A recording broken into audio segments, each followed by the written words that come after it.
ایسے ایک مہمان کو اس طرح ذلیل نہیں کیا جاتا ہے، یہ کوئی معاذرہ نہیں ہے۔ آپ جان رہے تھے کہ شبیر آ رہا ہے۔ حضرات عبادت، نماز پڑھنا عبادت، لیکن مجھے آپ بتائیے کہ جب تک کہ علماء کی تقریریں آپ نہیں سنیں گے تو یہ کون بتائے گا کہ نعت سننا عبادت ہے، نعت پڑھنا عبادت ہے، نعت لکھنا عبادت ہے؟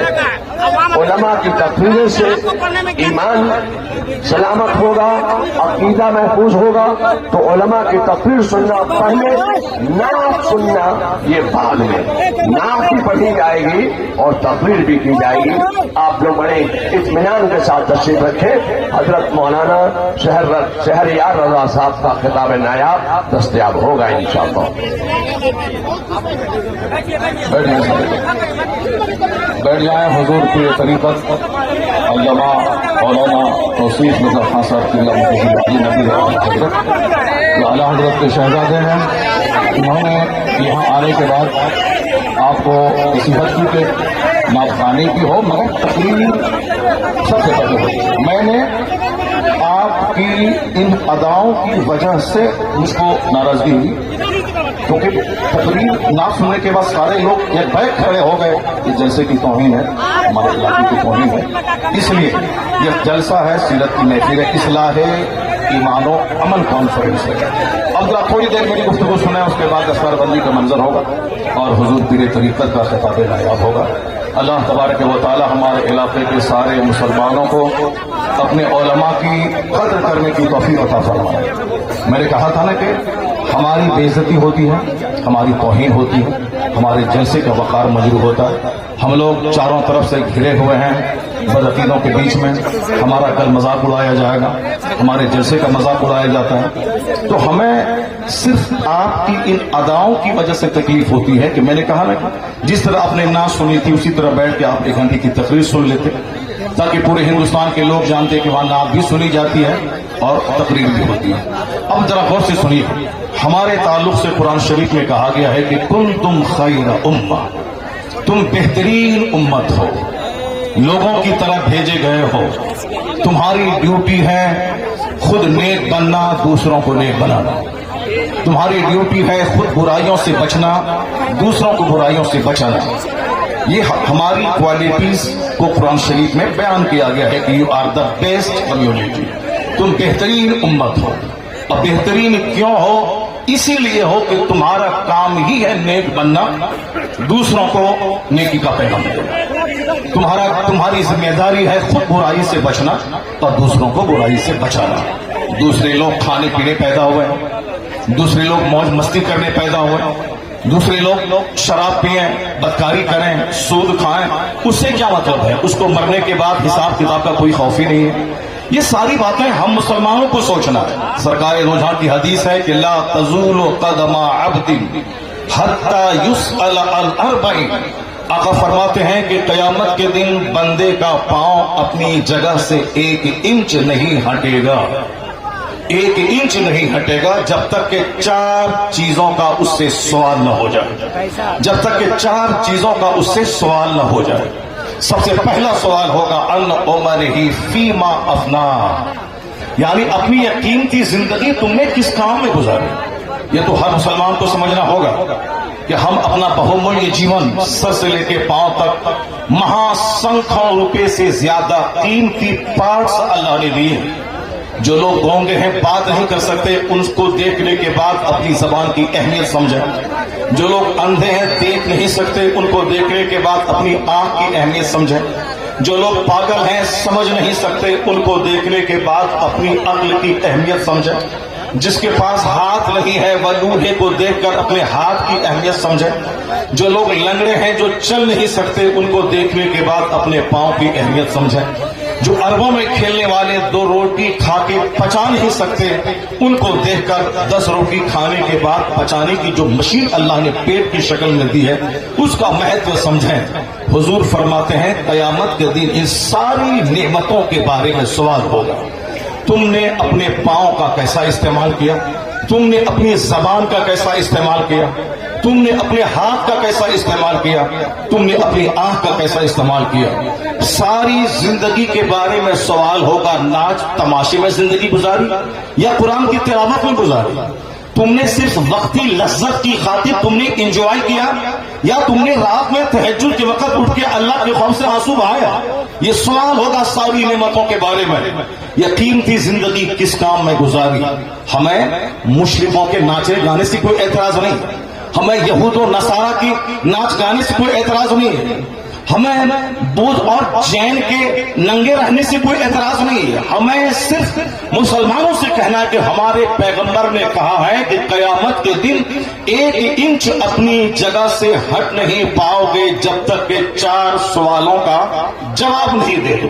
ہر مسلمان کے بچوں کو یہ حدیث یاد ہونی چاہیے, ہر مسلمان کے گھر میں یہ حدیث لکھی ہونی چاہیے, ہر مدرسے کی دیواروں میں اس حدیث پاک کو لکھا جانا چاہیے, ہر مسجد میں اس حدیث پاک کو لکھا جانا چاہیے تاکہ سارے لوگ اپنی رسپانسبلٹیز کو سمجھیں کہ قیامت کے دن کیا ہوگا. پہلا عمر ہی فیما افنا, زندگی کے بارے میں زندگی کس کام میں گزاری.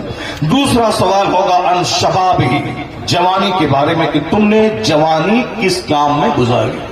جوانی دیوانی ہوتی ہے, جوانی میں لوگ کہتے ہیں کہ چلو کچھ بھی کرو, بڑھاپے میں تو نیک بن ہی جانا ہے, جبکہ بڑھاپے میں 90% لوگ نیک نہیں بنتے, البتہ بیمار بن کر وہ اپنی زندگی کے آخری ایام کو بھی تباہ و برباد کرتے ہیں. حضور فرماتے ہیں کہ تم جوانی کس کام میں گزارے, اس کا سوال ہوگا. تیسرا سوال ہوگا ان مال ہی من این اکتسبہ وفیما وضعہ, یعنی مال کہاں سے کمایا اور کہاں خرچ کیا, اس کا سوال ہوگا.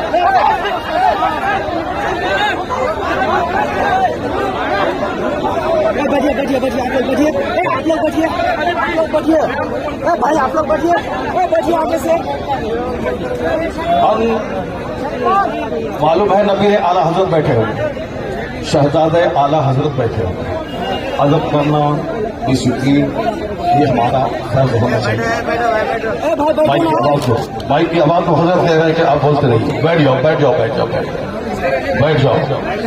حضور فرماتے ہیں کہ مال کے بارے میں سوال ہوگا. اب مال من این اکتسبہ وفیما انفقہ, تم نے مال کہاں سے کمایا اور کس راستے میں خرچ کیا, یہ سوال قیامت کے دن ہوگا. چوتھا سوال ہوگا جو کچھ تم نے جانا, جو کچھ تم نے خطاب کے ذریعے سنا, جو کچھ تم نے پڑھا اس پر کتنا عمل کیا. یہ بنیادی باتیں ہر مسلمان کو معلوم ہونا چاہیے. نماز پڑھنا فرض اعظم ہے, یہ ہر مسلمان کو معلوم ہونا چاہیے. روزہ رکھنا بہت بڑا فرض ہے, ہر مسلمان کو معلوم ہونا چاہیے.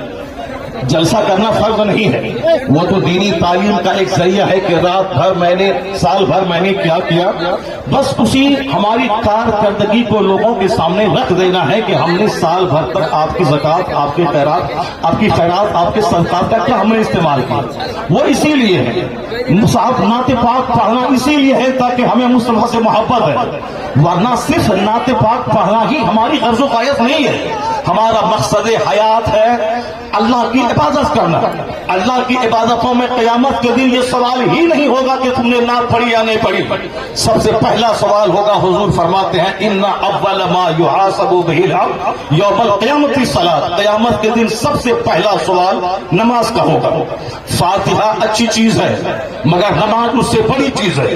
جلسہ جلوس اچھا کام ہے مگر نماز پڑھنا اس سے سب سے بڑا کام ہے. مزارات کی حاضری اچھا کام ہے مگر اس سے بڑا کام ہے نماز پڑھنا. سرکار اعلیٰ حضرت کا جو مسلک ہے وہ مسلک یہی ہے کہ ہاں نفل کو نفل کا درجہ دیا جائے, فرض کو فرض کا درجہ دیا جائے, واجب کو واجب کا درجہ دیا جائے. ایسا نہیں کہ نفل کو فرض بنا دیا جائے, ایسا نہیں کہ صاحب جو غیر ضروری ہے اس کو ضروری کا درجہ دے دیا جائے. مسلک اعلیٰ حضرت یہی ہے کہ فاتحہ نفل ہے, نفل کی حیثیت ہو, جلوس نفل ہے, جلوس محمدی کی نفل کی حیثیت رہے, اور مزارات کی حاضری نفل ہے, اس کی حیثیت نفل آپشنل کی ہونی چاہیے.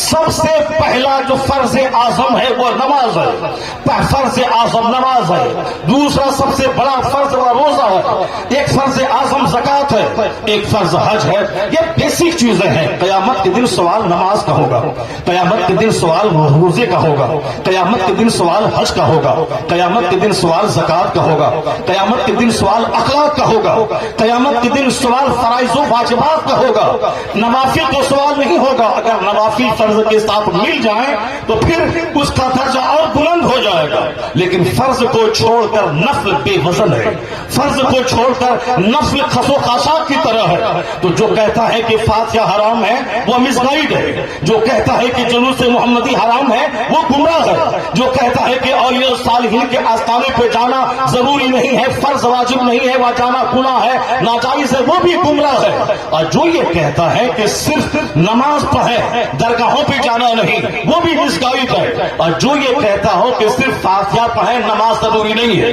صرف جلسہ کرے نماز ضروری نہیں ہے، صرف نعت پڑھے نماز ضروری نہیں ہے، صرف صاحب قوالی کرے نماز ضروری نہیں ہے، وہ بھی مسگائیڈ ہے. بیچ کا راستہ ہے مسلک اعتدال اور مسلک اعلیٰ حضرت کہ پہلے فرض ادا ہوگا پھر نفل ادا ہوگا. یہاں نماز بھی ادا ہوگی، نیاز بھی ادا کی جائے گی، نماز بھی پڑھی جائے گی، مزارات پہ حاضری بھی ہوگی، نماز بھی پڑھی جائے گی، جلوس محمدی بھی نکالا جائے گا. یہ فرض اور نفل یا دونوں مل کر سیدھا راستہ جنت الفردوس لے کے جائے گا. نعرہ رسالت. یہی مسلک اعلیٰ حضرت، اسی کا نام مسلک اہل سنت و جماعت ہے. کل کوئی بدعقیدہ یہ نہیں بولے کہ اتنے روپے بڑا جلسہ ہوا، نماز کی بات نہیں ہوئی. میں نماز کی وکالت کرتا ہوں کہ نماز کے بغیر جلسہ بے وزن ہے، نماز کے بغیر فاتحہ بے وزن ہے، نماز کے بغیر صاحب جلوس محمدی بے وزن ہے. اس لیے کہ کوئی نفل قبول نہیں ہوتا. اعلیٰ حضرت نے لکھا ہے جب تک کہ فرض نہ ادا ہو. 1 کروڑ روپے کی مسجد کوئی تعمیر کرے یہ نفل ہے، اور زکوٰۃ کا 100 روپیہ اگر کسی پہ فرض ہے تو وہ فرض ہے. اعلیٰ حضرت فاضل بریلوی لکھتے ہیں کہ جب تک وہ زکوٰۃ ادا نہیں ہوگی کوئی نفل خیرات قابل قبول نہیں ہوگا. اس کا مطلب یہ نکلا کہ جلسہ نہیں ہوگا، ایسا نہیں. جلسہ بھی ہوگا، نماز پہلے ہوگی، جلسہ بعد میں ہوگا. نماز پہلے ہوگی، فاتحہ بعد میں ہوگی. نماز پہلے ہوگی، نعت بعد میں پڑھی جائے گی. اعلیٰ حضرت سے کسی نے پوچھا تھا حضور رمضان میں تراویح کی نماز سناتا ہوں، پڑھاتا ہوں، تراویح پڑھاتا ہوں، رمضان میں روزے رکھتا ہوں، قرآن شریف کی تلاوت کرنی پڑتی ہے، کیا میں روزہ چھوڑ سکتا ہوں؟ اعلیٰ حضرت نے کتنا اچھا جواب دیا. کہا بہت سارے لوگ ہیں جو روزہ بھی رکھتے ہیں اور قرآن پاک بھی سناتے ہیں. البتہ رہی بات کہ جو قرآن روزہ رکھ کر قرآن نہیں سنا سکتا ہے اس کو معلوم ہونا چاہیے کہ تراویح کی نماز فرض نہیں ہے، تراویح کی نماز واجب بھی فطر کی طرح نہیں ہے. تراویح کی نماز سنت موقعہ ہے. اگر کسی نے پڑھا تو فرض چھوڑنے کے برابر، کسی نے نہیں پڑھا فرض چھوڑنے کے برابر گناہ نہیں ہوگا. جماعت سے نماز پڑھنا یہ کیا ہے؟ موقعہ الکفایہ ہے. اگر جماعت مسجد میں تراویح کی ہو گئی اور پھر سارے لوگ اپنے گھر میں کچھ لوگ پڑھ لیے، گھر میں پڑھنے والا مجرم نہیں ہوگا. لیکن اگر ظہر کی جماعت چھوڑ دیا وہ مجرم ہوگا. کہتے ہیں کہ جو چیز فرض ہے روزہ اس کو چھوڑ کر یہ تراویح کی بات کر رہا ہے. بہتر یہی ہے کہ وہ تراویح اگر نہیں سنا سکتا ہے علم ترا کیف سے لے کے برب الناس تک اس کو پڑھ کے اپنی تراویح پڑھنے بغیر روزہ نہ چھوڑے، کیونکہ روزہ فرض ہے، تراویح کی نماز سنت ہے. یہ فرض کو فرض سمجھا جائے، نفل کو نفل سمجھا جائے. جنون اور مجنون بن کے یہ نہ بتایا جائے جلسے اور جلوس اور اپنے عالموں کی توہین نہیں کی جائے. ہماری سب سے بڑی وڈمبنا یہی ہے کہ ہم لوگ غیر ضروری کو ضروری سمجھتے ہیں. اللہ پر وشواس کریں. اللہ رب العزت ہی عزت دینے والا، وہی بندوں کو ذلیل کرنے والا، وہی مدرسوں کو ترقی دینے والا، وہی لوگوں کے دلوں میں اللہ ہی محبت ڈالنے والا.